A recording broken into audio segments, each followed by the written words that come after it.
Today আর tomorrow আপনারা এখানে আসবেন, এটা আমরা আজকে এখানে লিখে দিলাম। এই যে আমি সারওয়ার তুষার এখানে বলছি, আপনারা নোট করেন। এখানেই বাংলাদেশকে আসতে হবে। বাংলাদেশের প্রধানমন্ত্রী তিনি হচ্ছেন একজন সীমা লঙ্ঘনকারী। তার হাতে জুডিশিয়ারি, তার হাতে এক্সিকিউটিভ, তার হাতে আপনার সংসদ এবং তার হাতে সমস্ত রাষ্ট্রীয় প্রতিষ্ঠান। এই সীমা লঙ্ঘনকারীকে সীমায় আনতে চাচ্ছি আমরা। গ্রামের সুমতির মতো সালাউদ্দিন ভাইয়ের সুমতি দিচ্ছে বিএনপির আমাদের স্থায়ী কমিটির সদস্য, আমাদের শ্রদ্ধাভাজন রাজনীতিবিদ। উনি লাস্ট দিন এসে বললেন, প্রধান উপদেষ্টা, ওখানে আমিও ছিলাম, আমাদের সদস্য সচিব ছিলেন, যে আমাদেরকে যদি আইনি ভিত্তি দেখাতে পারেন আমরা মেনে নেব। তো এতক্ষণে কেন ভাই? আমরা তো এই কথাটা 1 বছর ধরে বলে আসছি।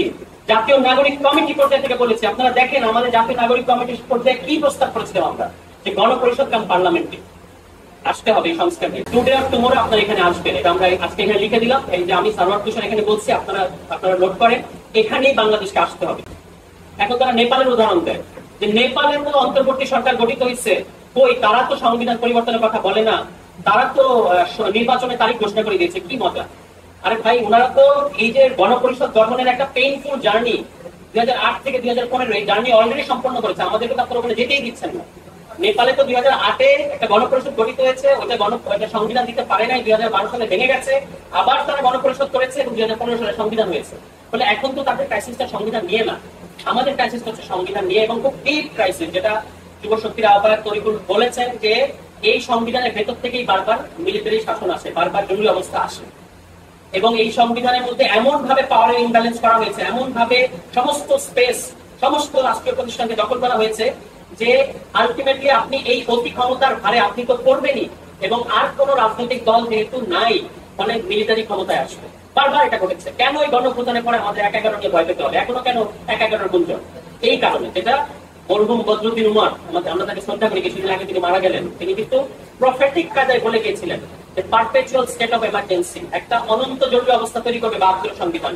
72 সংবিধান পাশ হওয়ার আগেই তিনি এই কথা বলেছিলেন। প্রফেটিক আমরা এখনো দেখতে পাচ্ছি না, কথাটা যে সত্য, কথা যে বাস্তব।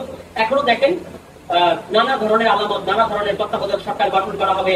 ওই যে 5ম সংশোধনী নাই, সুতরাং 3য় সংশোধনী ফিরে এসছে। 3য় সংশোধনীতে বলা হয়েছে সর্বশেষ অবসরপ্রাপ্ত প্রধান বিচারপতি তিনি হবে তত্ত্বাবধায়ক প্রধান। এগুলো নানা ধরনের নীল নকশা হচ্ছে, আমাদের অনেক গুঞ্জন আমরা শুনতে পাই। আশা করবো যেগুলো সত্য না।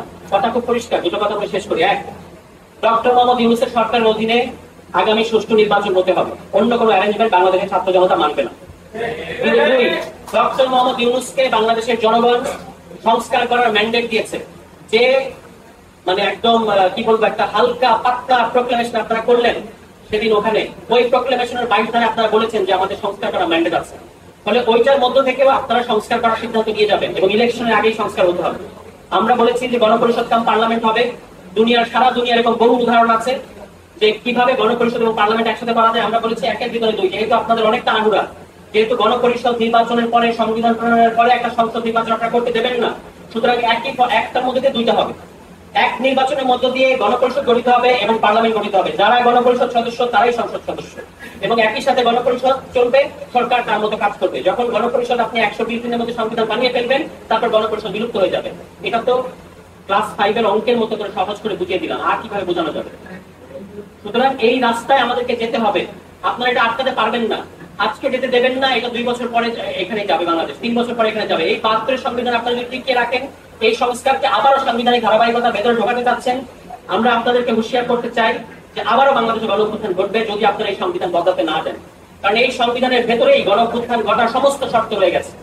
এই সংবিধানে এক ব্যক্তিকে ওই প্রেসিডেন্সিয়াল সিস্টেম থেকে প্রধানমন্ত্রী শাসিত সিস্টেমে আপনি আসলেন, কিন্তু প্রধানমন্ত্রীর হাতে সমস্ত ক্ষমতা দিয়ে দিয়েছেন, এবং প্রধানমন্ত্রীর মধ্য দিয়ে একটা সংসদীয় স্বৈরতন্ত্র এখানে কায়েম হয়েছে। এখানে কোনো গণতন্ত্র কায়েম হয়। এই যে আজকে আমরা আলোচনা করছি আন্তর্জাতিক গণতন্ত্র দিবসে, বাংলাদেশে আমরা কেমন সংবিধান চাই? আমরা একটা গণতান্ত্রিক সংবিধান চাই, যেখানে প্রধানমন্ত্রী, ওই যে আমরা যেটাকে বলে যে বিহেভ ইয়োরসেলফ, প্রধানমন্ত্রী কিন্তু সীমা লঙ্ঘনকারী। বাংলাদেশের প্রধানমন্ত্রী তিনি হচ্ছেন একজন সীমা লঙ্ঘনকারী।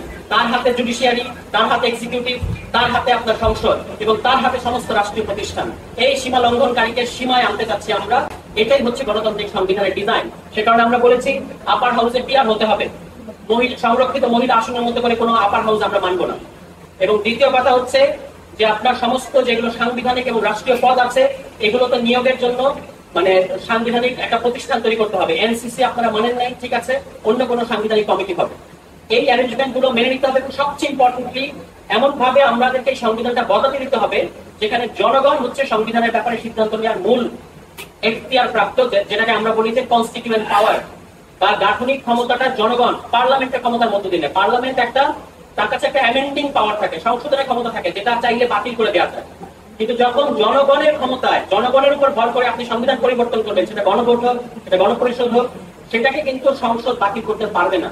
কারণ সংসদ বাতিল করলে সেটা প্রতি বিপ্লব হিসেবে চিহ্নিত হবে, যদি আদালত বাতিল করে তাহলে সেটা প্রতি বিপ্লব হিসেবে চিহ্নিত হবে। সুতরাং আমরা বলছি যে নতুন যে সংবিধানটা হবে, আমাদের নেক্সট পার্লামেন্ট, নেক্সট বিচার বিভাগ, নেক্সট এক্সিকিউটিভ চলবে এই সংবিধানের অধীনে, এই জুলাই সনদের অধীনে, এবং এইটার আইনি ভিত্তিক সাংবিধানিক ভিত্তি আমাদেরকে দিতে হবে।